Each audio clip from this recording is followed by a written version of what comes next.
Kailangan ko lang pong banggitin yung mga ibang development po dito sa Ilugin. Una sa lahat, alam niyo po na nagsisimula na yung mga ibang drainage and road improvements na ginagawa po natin sa interior roads po natin. Ay, kita niyo naman po yun, ano? Ayan po. Ayan, si Kong Roman, may dinevelop din na picture. Pakita niyo kay Kong. Ayan, okay. Nakita niyo po, di ba, worth 10 million pesos po yung project natin. Nagsisimula na po. Nakita niyo naman po yun. Yun po yung una. Pangalawa, yung sa basketball court, may nagpasensya na po sa mga kabataan natin.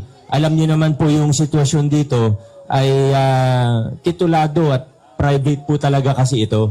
Kaya, siyempre, nirerespeto natin ang karapatan, lalo na mga karapatan ng mga pasigin, yung may-ari ng lupa. Hindi po talaga natin pwedeng tibagin yung ano na yan. Ano? So, medyo pagpasensyahan nyo na po yung half court ninyo.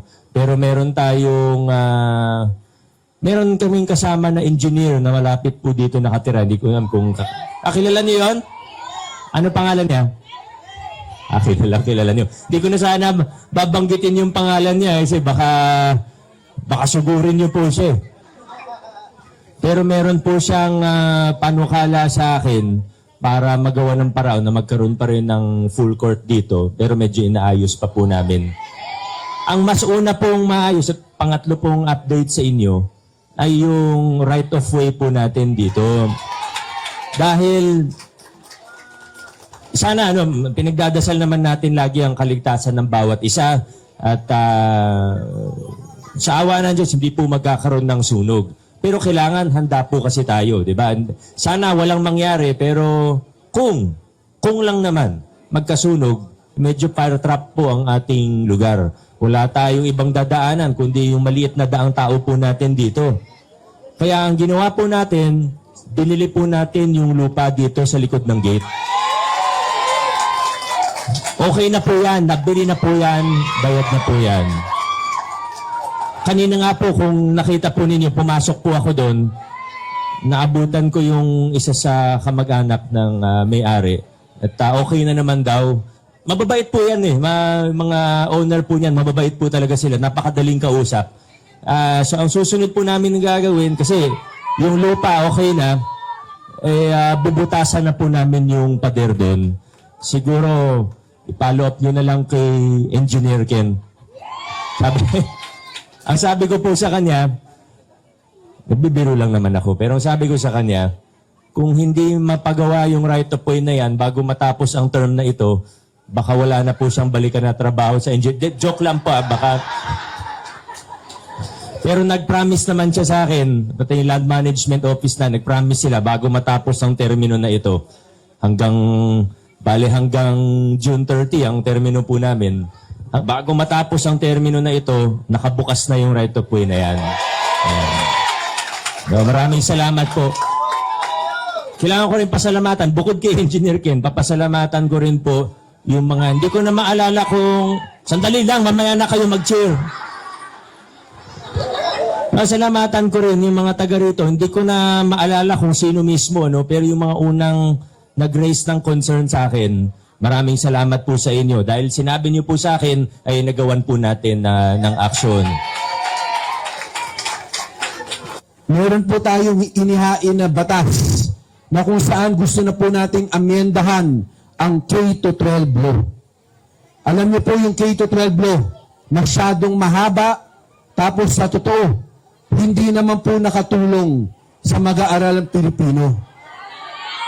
Yung dinagdag ng 11 and 12, sa totoo po, kung maayos ang implementasyon, baka sakali. Pero ang problema po, 31 subjects po ang nilagay nila sa 11 and 12. Masyadong marami po. Pagdating naman po ng first year college, either dadagdagan pa sila ng kurso doon dahil mali yung napili nilang track o strand, o kaya, sasabihin, hindi pa ready. Kahit sa trabaho po, ang pinangako noon, pagtapos ng grade 12, magandang trabaho.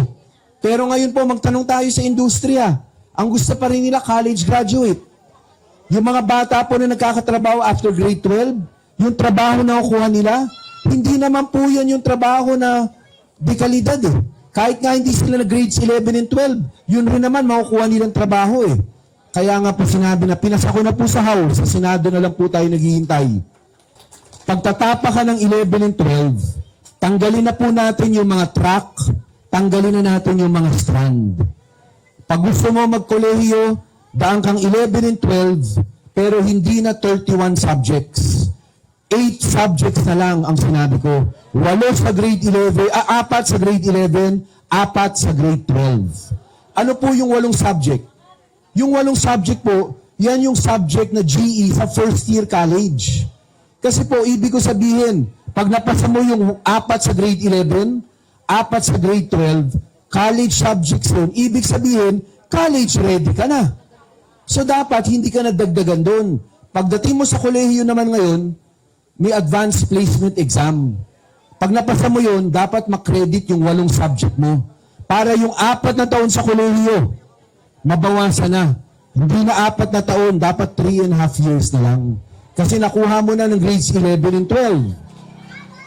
Ngayon po, dahil nga may pera yung ating bayan, ang ating lungsod, may pera, for the first time, implementation po nung batas na yon, lahat po ng ating senior mula 80 hanggang 100, makakatanggap po kayo ng regalo. Sa birthday ninyo, baka hindi nyo pa birthday, singilin nyo na kami sa City Hall. Hintayin yung birthday nyo. Okay? Pero, isang ehemplo po yan. O meron po tayong social pension sa ating mga seniors. Expanded na. Yung dati may 4,000 na kahit may 4,000 kayo na SS, ngayon makakatanggap na rin kayo ng social pension mula sa ating lokal na pamalaan. So dumadami po mga programa ng inyong gobyerno na diretso pong pupunta sa ating mga kababayan. Solo parents natin. Ang solo parent natin, 5 lang po ang nag-i-implement ng solo parents na support mula sa LGU. Ang Pasig, isa sa mga nauna. 1,000 naman po yun. Ang PWD sector natin, ngayon, magkakaroon na rin po tayo ng social pension para sa ating mga bedridden na PWD. Itong mga programang ito, kailangan ng pera. Pero kaya po, meron tayong pondo, iisa lang po ang explanation yan. Dahil tapat ang naglilingkod sa inyo, hindi ninanakaw ang pera ng taong bayan. Tama ho ba?